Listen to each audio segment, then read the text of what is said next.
Hey guys, welcome back. I'm sorry I didn't upload last night like I said I was going to. My husband and I are dealing with some really heavy, all-consuming personal issues right now. Not me and my husband and our marriage, but like our living situation and some other things. And it's just consuming all of our time and thoughts and talks right now. And so last night I came in my closet after my daughter went to bed to make a video, and I ended up praying forever and crying. And I was just like, I just, I didn't feel like making a video after that point. So I apologize. Um, I'm just doing the best I can, guys. My life is just all over the place right now, and we have been going through some really hard times, um, and we're just on this roller coaster. And then now, for the past like year and a half, I've been trying to get to know God and read the Bible. And let me tell you, when you're going through stuff in your life, like especially like stuff that's like big stressors, you know, it is so hard to stay with like your routine with God. Like, I've been praying, but it's like, it's more just like, you know how when you're struggling, you go to someone more and stronger because you're struggling, versus it just being like your normal, regular routine with that person. That's what it's kind of like right now. Like, I'm going to God extra, but it's because I'm, dealing with so much right now. And I even told my husband, I was like, we need to start praying together at night, and we did last night. We didn't today, but that's something I would like to do, because I keep having people tell me that. And so I just feel like God's like trying to like nudge us to pray together, and so yeah, we're just dealing with a lot right now. But I'm trying to, in the middle of this giant storm, hurricane that we're going through right now, I'm trying to remember that it's still really important to pray and continue making time for God, praying, reading the Bible, um, because like ultimately at the end of the day, like God's the one person that's gonna be like the best person to turn to, like, because you can count on him. He can help you with anything. And it's interesting because I was praying, but at the same time so it feels like we're in like a storm right now, right? And I was praying and I was like, God, like, I want out of this storm, and I want to be like kind of in like a different storm. If we have to stay in the storm, that's fine, because obviously there's things that God does in your life that we don't understand, and he's clearly doing something in our lives right now, and he's trying to grow in us and teach us and go through things. But I'm like, if you could open a different door that is still like can do the pathway that you're trying to take us down right now, that would be like great. But I found myself still telling him, though, like, at the end of the day, I still trust his will for our lives. So if he wants us to stay in this current big storm that we're in exactly as it is, I will trust that. Is it what I want? No. Did I ask God to open a different door, possibly? A different kind of like path, but still go in the same, direction, but maybe just like a little bit of a path difference?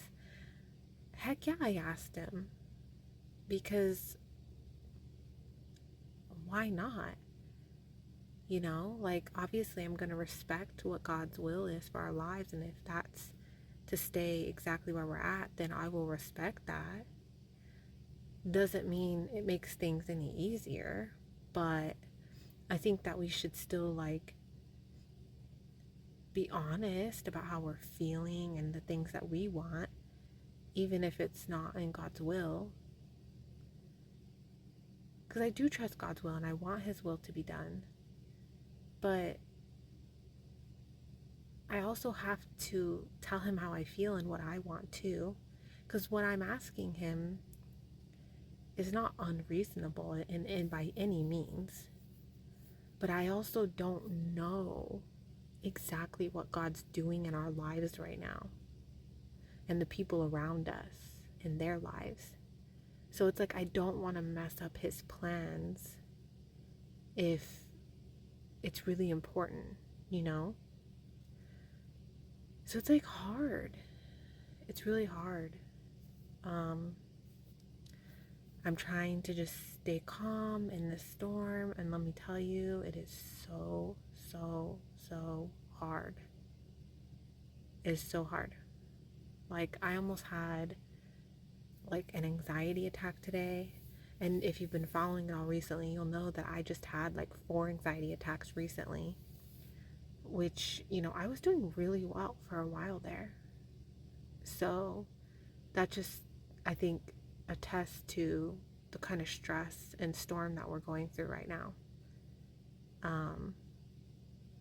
It's a lot. It's a lot.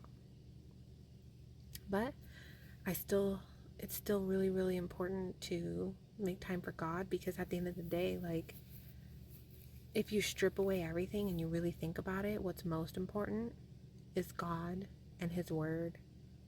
That's like the true battle that we're dealing with, is in the spiritual realm. You know, all of the rest of it is just like secondary. But it's hard to remember that and stay on that course when your earthly human life is blowing up in flames. Oh man. Life is tough. It is not fun sometimes. But I will say,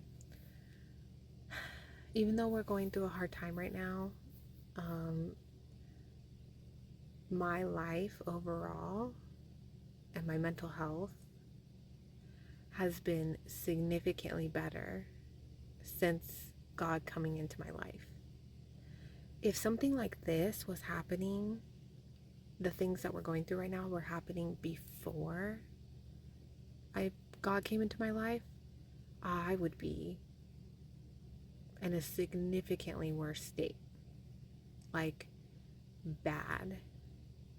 So I think that's huge, you know?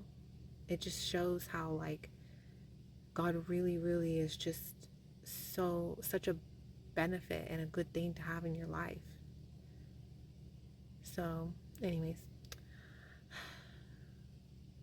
sorry to always talk about my problems, but it's not a two-way street, you know? Like, it's just me talking to you and you're not really answering back. You're just kind of listening.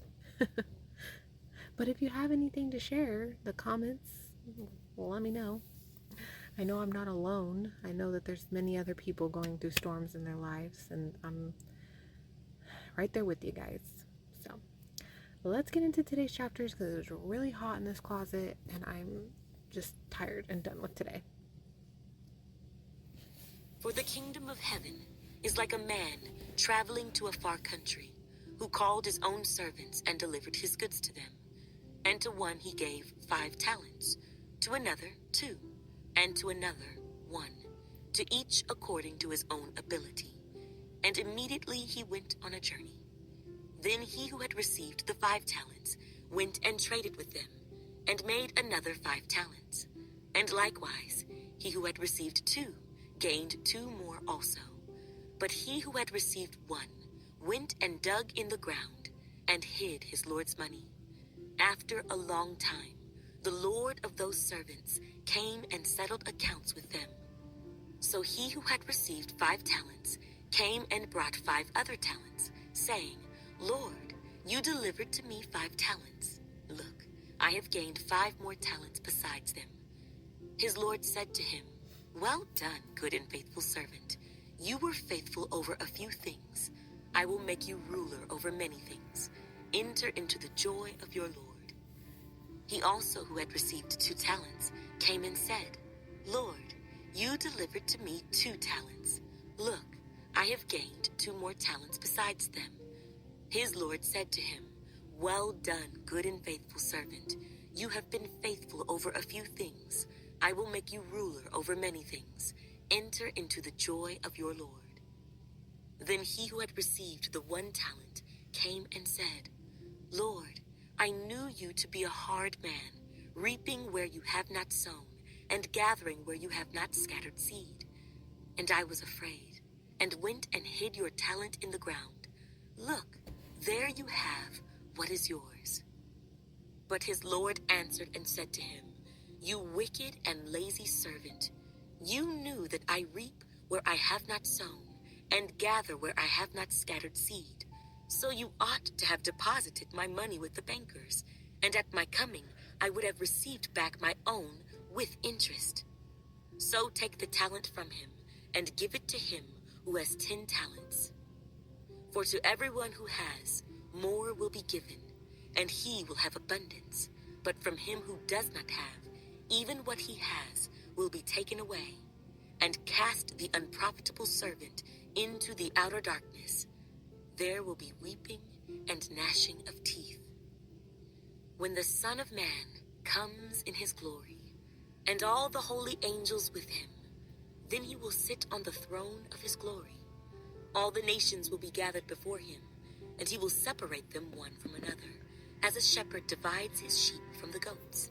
And he will set the sheep on his right hand, but the goats on the left. Then the king will say to those on his right hand, Come, you blessed of my Father, inherit the kingdom prepared for you from the foundation of the world. For I was hungry, and you gave me food. I was thirsty, and you gave me drink. I was a stranger, and you took me in. I was naked, and you clothed me. I was sick, and you visited me. I was in prison, and you came to me. Then the righteous will answer him, saying, Lord, when did we see you hungry and feed you, or thirsty and give you drink? When did we see you a stranger and take you in, or naked and clothe you? Or when did we see you sick or in prison and come to you? And the king will answer and say to them, Assuredly I say to you, inasmuch as you did it to one of the least of these, my brethren, you did it to me. Then he will also say to those on the left hand, Depart from me, you cursed, into the everlasting fire prepared for the devil and his angels. For I was hungry, and you gave me no food. I was thirsty, and you gave me no drink. I was a stranger, and you did not take me in. Naked, and you did not clothe me. Sick and in prison, and you did not visit me. Then they also will answer him, saying, Lord, when did we see you hungry or thirsty, or a stranger, or naked, or sick, or in prison, and did not minister to you? Then he will answer them, saying, Assuredly I say to you, inasmuch as you did not do it to one of the least of these, you did not do it to me. And these will go away into everlasting punishment, but the righteous into eternal life. Now it came to pass, when Jesus had finished all these sayings, that he said to his disciples, You know that after 2 days is the Passover, and the Son of Man will be delivered up to be crucified. Then the chief priests, the scribes, and the elders of the people assembled at the palace of the high priest, who was called Caiaphas, and plotted to take Jesus by trickery and kill him. But they said, Not during the feast, lest there be an uproar among the people. And when Jesus was in Bethany, at the house of Simon the leper, a woman came to him having an alabaster flask of very costly fragrant oil, and she poured it on his head as he sat at the table. But when his disciples saw it, they were indignant, saying, "Why this waste? For this fragrant oil might have been sold for much and given to the poor." But when Jesus was aware of it, he said to them, "Why do you trouble the woman? For she has done a good work for me. For you have the poor with you always, but me you do not have always. For in pouring this fragrant oil on my body, she did it for my burial. Assuredly I say to you, wherever this gospel is preached in the whole world, what this woman has done will also be told as a memorial to her." Then one of the 12, called Judas Iscariot, went to the chief priests and said, "What are you willing to give me if I deliver him to you?" And they counted out to him 30 pieces of silver. So from that time, he sought opportunity to betray him. Now on the first day of the feast of the unleavened bread, the disciples came to Jesus, saying to him, "Where do you want us to prepare for you to eat the Passover?" And he said, "Go into the city to a certain man, and say to him, 'The teacher says, my time is at hand. I will keep the Passover at your house with my disciples.'" So the disciples did as Jesus had directed them, and they prepared the Passover. When evening had come, he sat down with the 12. Now as they were eating, he said, "Assuredly I say to you, one of you will betray me." And they were exceedingly sorrowful, and each of them began to say to him, "Lord, is it I?" He answered and said, "He who dipped his hand with me in the dish will betray me. The Son of Man indeed goes just as it is written of him. But woe to that man by whom the Son of Man is betrayed. It would have been good for that man if he had not been born." Then Judas, who was betraying him, answered and said, "Rabbi, is it I?" He said to him, "You have said it." And as they were eating, Jesus took bread, blessed, and broke it, and gave it to the disciples and said, "Take, eat. This is my body." Then he took the cup and gave thanks and gave it to them, saying, "Drink from it, all of you. For this is my blood of the new covenant, which is shed for many for the remission of sins. But I say to you, I will not drink of this fruit of the vine from now on until that day when I drink it new with you in my Father's kingdom."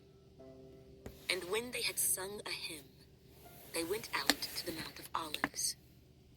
Then Jesus said to them, "All of you will be made to stumble because of me this night. For it is written, I will strike the shepherd, and the sheep of the flock will be scattered. But after I have been raised, I will go before you to Galilee." Peter answered and said to him, "Even if all are made to stumble because of you, I will never be made to stumble." Jesus said to him, "Assuredly I say to you that this night, before the rooster crows, you will deny me 3 times." Peter said to him, "Even if I have to die with you, I will not deny you." And so said all the disciples. Then Jesus came with them to a place called Gethsemane, and said to the disciples, "Sit here while I go and pray over there." And he took with him Peter and the 2 sons of Zebedee, and he began to be sorrowful and deeply distressed. Then he said to them, "My soul is exceedingly sorrowful, even to death. Stay here and watch with me."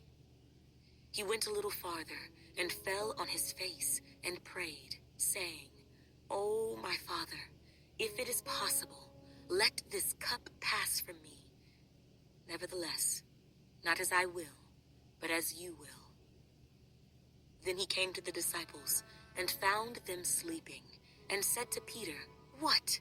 Could you not watch with me 1 hour? Watch and pray, lest you enter into temptation. The spirit indeed is willing, but the flesh is weak." Again, a second time, he went away and prayed, saying, "Oh, my Father, if this cup cannot pass away from me unless I drink it, your will be done." And he came and found them asleep again, for their eyes were heavy. So he left them, went away again, and prayed the third time, saying the same words. Then he came to his disciples and said to them, "Are you still sleeping and resting? Behold, the hour is at hand, and the Son of Man is being betrayed into the hands of sinners. Rise, let us be going. See, my betrayer is at hand."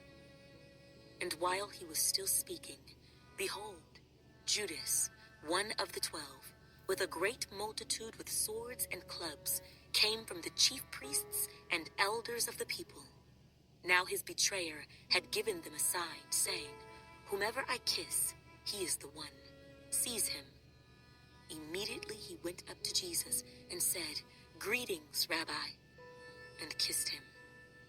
But Jesus said to him, "Friend, why have you come?" Then they came and laid hands on Jesus and took him. And suddenly one of those who were with Jesus stretched out his hand and drew his sword, struck the servant of the high priest, and cut off his ear. But Jesus said to him, "Put your sword in its place, for all who take the sword will perish by the sword. Or do you think that I cannot now pray to my Father, and he will provide me with more than 12 legions of angels? How then could the scriptures be fulfilled, that it must happen thus?" In that hour, Jesus said to the multitudes, "Have you come out as against a robber with swords and clubs to take me? I sat daily with you, teaching in the temple, and you did not seize me. But all this was done, that the scriptures of the prophets might be fulfilled." Then all the disciples forsook him and fled. And those who had laid hold of Jesus led him away to Caiaphas, the high priest, where the scribes and the elders were assembled. But Peter followed him at a distance to the high priest's courtyard. And he went in and sat with the servants to see the end.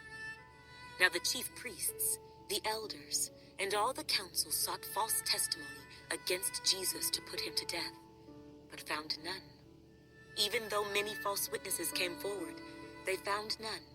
But at last 2 false witnesses came forward and said, "This fellow said, 'I am able to destroy the temple of God and to build it in 3 days.'"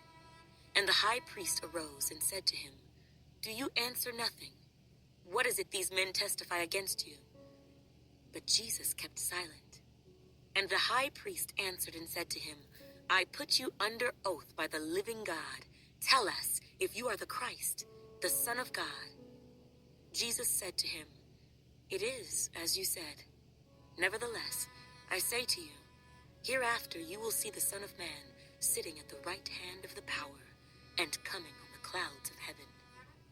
Then the high priest tore his clothes, saying, "He has spoken blasphemy. What further need do we have of witnesses? Look, now you have heard his blasphemy. What do you think?" They answered and said, "He is deserving of death." Then they spat in his face and beat him, and others struck him with the palms of their hands. I don't know what happened to the recording, like towards the end. I don't know why it was off. Sorry about that. Well, there's a few different things. So the beginning where it talks about, where he gave the one person 5 talents or silvers or whatever, and then the other person 2 and the other person 1. Like, what is God saying? God's saying, I'll give you, like, whatever I give you, if you give that in return, like, you'll get it back. Like, I don't understand. And I hear that about tithing too. People are like, I've heard people say, like, whatever you give, you'll get back, and you'll get back more. Like, I don't understand. Why would God, like, why give it away in the first place if he's just gonna give it back to you? Like, I don't understand. It's confusing to me. I love helping people. I love helping people. I love, you know, when I have the money, like, I like to help others and, you know, do what I can for sure. I'm definitely a giving person, but like, I don't want to like have the thought, oh, let me give and I'll get that back and more, you know? Or like, let me tithe, but don't worry, I'm gonna get that back. Like, I don't want to give under the pretenses that I'm gonna get money back. Like, I heard this guy one time, he said that he had money for a bill and he gave it to the church instead. But I can't remember why. I don't know if it was tithing or if it was like a reason or what, but he was just like, it was more important to him to give the money to church. And so he did. And he didn't have the money for that bill.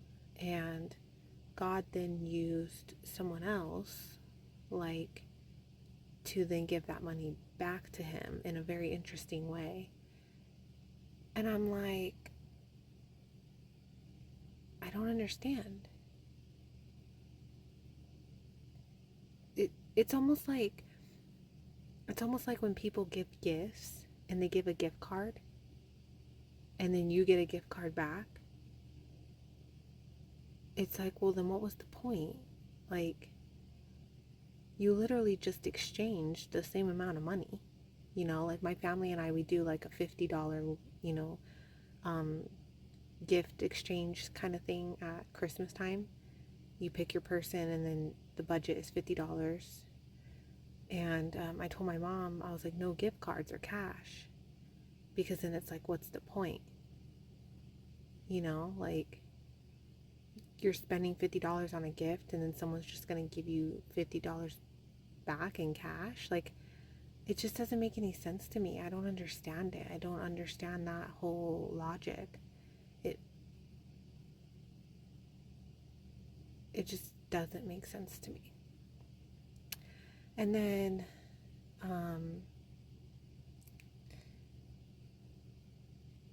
there was something else.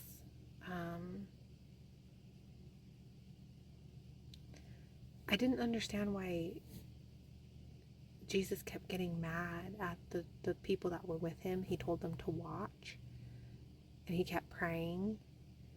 And then coming back and seeing that they were sleeping or falling asleep. And he was like getting mad about it. I didn't understand that. What that was about. And then like, I definitely resonated a lot with the cup part where he's asking, you know, God, like, can this, like, do I have to go through this? You know, like, can I let this, can you let this pass by? You know? But he's also like, no, like, I trust your will, and if this is your will, then so be it. It's like exactly what I'm going through right now. You know, like what I'm going through is like really, really tough and it's really hard. But I'm like, if it's your will, I will do it. Doesn't mean I want to, but I will respect his will and trust that if we're in this hard situation, it's for a good reason. Like what happened to Jesus, you know, and the um the cross and the resurrection and all of that, it's horrible, you know, and God allowed it to happen because it was for the best thing overall in the end. And so it's like I know what we're going through right now is really hard, and I don't want to go through it anymore. And but I'm like, if this is really what you want, God, and this is really your will, because there's something better that you're seeing that I'm not, I will definitely trust that. But I'm still going to ask if there's another path to accomplish the same goals, you know? Because I don't know. It's just hard. It's so hard. I don't know how Jesus did it. I don't know how he did it. I can't even imagine. I can't even fathom that. And then not only that, but to know it's coming is like even more just unbelievable. And then to know that it could be stopped at any moment. But to go through that hard time was the best thing in the end.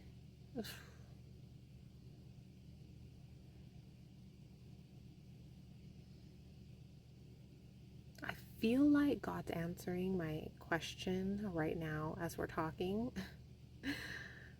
but I don't want to believe it. This storm we're in right now is just so like hard.